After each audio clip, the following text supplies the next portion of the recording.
అన్నీ ఆ శివుడేనని చెప్పి మళ్ళీ శివుడు గొప్ప చెప్పాడు.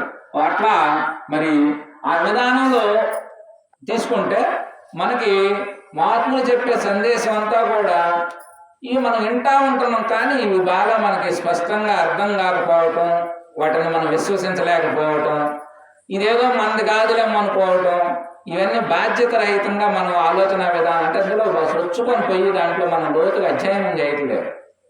ఏదో ఏడుపు వస్తే ఏడుతున్నాం, నవ్వు వస్తే నవ్వుతున్నాం, ఏదో సంతోషం వస్తే సంతోషం కలుగుతుంది.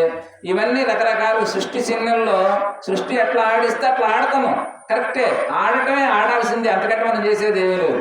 కానీ ఇదంతా ఆయన ఆడిస్తున్నాడు, మేము ఆడుతున్నాం అనుకుంటే తేలికై. ఇప్పుడు నాటకంలో మనం కష్టపడి మన ఇంతకుముందు మనం సాంఘిక నాటకాలు వేసేవాడు 2-3 నెలలు కష్టపడి ఖర్చు పెట్టి నేర్చుకునేవాళ్ళు. కానీ వాళ్ళు 1 గంట పాత్ర పోషించేది, 1 గంట సేపు పాత్రకే చాలా కష్టపడి నేర్చుకుంటాం. కానీ అలా పాత్ర మనం ఈ పాత్ర వాళ్ళకి తెలుసు, ఇది మనం కాదు, మనం ఆ పేరు అసలు పేరు నా పేరు నారాయణ కాదు, అందులో ఏదో శివయ్య అని పెట్టారు, కానీ ఆ శివయ్యలాగా కాసేపు వేషం భాష అని నటించుకొని చక్కగా టైం అయిపోగా దిగెళ్ళిపోతారు. అట్లాగే ఇక్కడ ఈ సృష్టిలో మన పాత్రలు కూడా మనకేం సంబంధం లేకుండా వచ్చినాం, మనకేదో అన్ని సంబంధాలు ఉన్నట్టు పెట్టుకున్నాం. మనకు సంబంధాలు లేకుండానే ఏదో ఒక రోజు, ఇప్పుడు మరణం అనేది మనకు సంబంధం ఉందా చెప్పండి? జననం మనకు సంబంధం ఉందా? నువ్వేమైనా కోరుకున్నావా, నాకు స్త్రీము దేహం కావాలయా, ఇలాంటి దేహం కావాలి, ఇలా ఉండాలి, అలా చేయాలి, నీకేం సంబంధం లేదు, వచ్చిన అంతే నువ్వు భూమి మీదకి, నీకేం సంబంధం లేదు, పెరిగి పెద్ద అయిన నీకేం సంబంధం లేదు, ఏదో ఒక రోజు వదిలిపెట్టుకోతావు. ఇదంతా కూడా శాసించేవాడు భగవంతుడు అని చెప్పి అనుకున్నాం.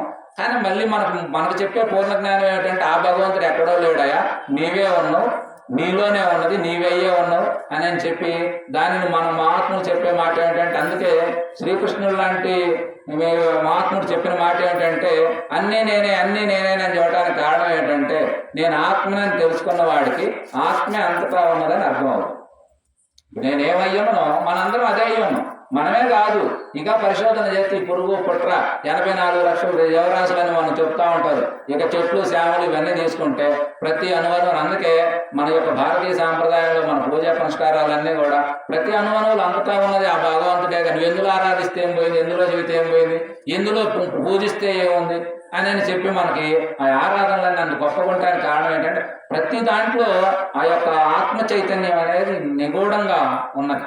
దాన్ని చూసే దృష్టి కావాలంటే నీకు దానికి జ్ఞానం కావాలన్నారు. జ్ఞానం అంటే ఏమిటి అనే విషయాన్ని తీసుకుంటే, ఇది మనం జ్ఞానానికి గుర్తుగానే మనం ఒక జ్యోతిని పెట్టుకున్నాం. జ్యోతి అనేది దేనికి పెట్టుకున్నాం? చీకటిని పారదోలడానికి, అది వెలుగు. అందుకే అది దాన్ని మరి అక్కడికి వెలుగుని బయట ఉన్నటువంటి ప్రకృతిలో ఉన్నటువంటి చీకటంతా పారదోలే జ్యోతి. మరి ఇది నీ హృదయానికి ఎట్లా రావాలి అంటే, అందుకే నీ హృదయంలో జ్ఞాన జ్యోతి అనేది ఎలగాలయ్యా. జ్ఞానం వచ్చింది అనుకోండి, జ్ఞానం అంటే ఏమిటి? జ్ఞానం అనేది ఒకటే పదార్థం. జ్ఞానం అంటే వెలుగు. వెలుగు ఏమిటి? ఇప్పుడు లైట్ ఉంది, మనం తిరునాళ్ళలో చూస్తూ ఉంటాం, లైట్లన్నీ ఒకే లైట్లు, కానీ దానికి రకరకాల కలర్స్ పేపర్లు కట్టడం వల్ల రకరకాల కలర్స్లో మనకు కనబడతా ఉంటాయి. అందుకని మహాత్ములు చెప్పింది ఏమిటి? తెలుగుకి వివేకాన్ని జోడిస్తే వివేకం అంటే మంచి చెడులు తేడా చెప్పింది. అందుకని మహాత్ములు మనకు పూర్ణంగా చెప్పేది ఏమిటంటే ఆత్మని దానికి జోడించు, ఆత్మ జ్ఞానం పొందుతూ. ఆత్మ జ్ఞానం అంటే ఏమిటంటే నేను తప్ప సృష్టిలో మరొకటి లేదు అని చెప్పడమే ఆత్మజ్ఞానం యొక్క ఉద్దేశం. ఈ కర్మలన్నీ నేను కావాలని పెట్టుకున్నాయే. అందుకే ఇప్పుడు కృష్ణుడికేమో ఇతరులకు తేడా ఏమిటి?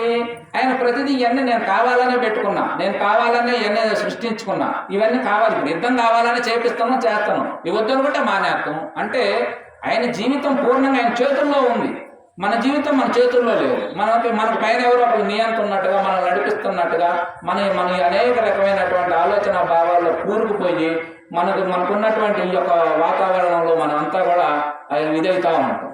కానీ అసలు విశ్వంతో పోల్చుకుంటే మన భూమి అనేది మన కొన్ని సహస్రనామాల్లో చూస్తే ఈ భూమి అనేది ఒక కణం, అంటే ఒక చిన్న కణం లాంటిదంటే ఈ భూమి కోటానుకోట్లు ఉన్నటువంటి ఈ బ్రహ్మాండాల్లో ఈ భూమి అనేది ఒక కణం.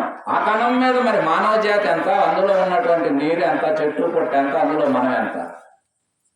అయినా ఇంత బ్రహ్మాండంలో ఏ శక్తి అయితే దాగి ఉన్నదో, నడిపిస్తున్నదో, ఆ శక్తి నీ దేహంలో కూడా ఉన్నదని చెప్పి మహాత్ములు పూర్తిగా దాన్ని కనుగొన్నారు. కనుగొన్న తర్వాత అప్పుడు అర్థమైంది, నువ్వు ఎక్కడో బయట దేవులాడితే బయట కూడా ఉన్నది, కానీ బయట దేవులాడితే నీకు అర్థం కాదయా. కాబట్టి నీ లోపల పెట్టుకును. అందుకనే రమణ మహర్షి కానీ మహాత్ములు చెప్పేది ఏంటంటే నేను అంటున్నావా, నేను గురించి చెప్తాను తెలుసుకున్నావా, నేను ఎప్పుడైనా కనుక్కున్నావా, నేను అసలు ఎప్పుడన్నా విచారించినాను?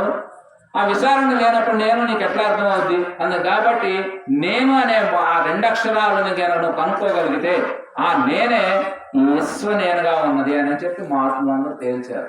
అందుకనే మనకి మూడు రకాల ఆరాధనలు ఉంటాయి. ద్వైతం ఉంటుంది, విశిష్ట ద్వైతం ఉంటుంది, అద్వైతం ఉంటుంది.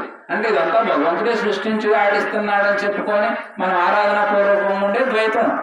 ఆడటం కాదు, ఆయన అంతటా ఉన్నాడు, అందరిలో ఉన్నాడు, ఆయన లేని చోటు ఎక్కడ ఉన్నది అని చెప్పేది విశిష్ట అద్వైతం. అసలు ఉండటం కాదు, అంతా నేనేనని ప్రకటించేది అద్వైతం. అంటే రెండోది లేదు, ఉన్నది నేను ఒక్కటే. అంటే నేనంటే శరీరం కాదు, శరీరంలో ఏ చైతన్యం ఆత్మ అయితే ఉన్నదో ఆ ఆత్మ అంతటా ఉన్నది. ఆత్మ పరమాత్మ తేడా ఏం లేదు, పరాని రెండు అక్షరాలు చేర్చటమే. పరమాత్మ అంటే విశాలమైనటువంటి మొత్తం పర్వం, మొత్తం తానై ఉన్నది. ఆత్మ అంటే దేహంలో ఉన్నటువంటిది. ఈ ఆత్మ అయినా ఆ పరమాత్మ అయినా పరాని రెండు అక్షరాలు ఏం లేదు. ఆ పరాది కలిపితే పరమాత్మ వద్దు, లేదు ఆత్మ వద్దు. ఆత్మ అయినా పరమాత్మ అయినా రెండు ఒకటి.